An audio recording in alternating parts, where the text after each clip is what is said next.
शिवरायांच्या बुद्धियुक्तीचा लागे ना पार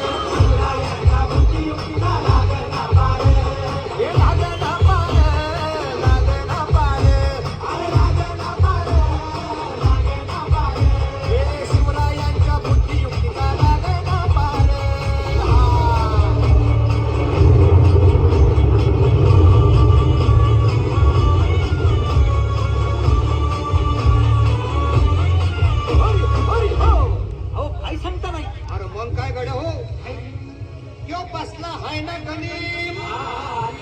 येडा मांडून आलाय आणि मुघलांनी नजर वाकडी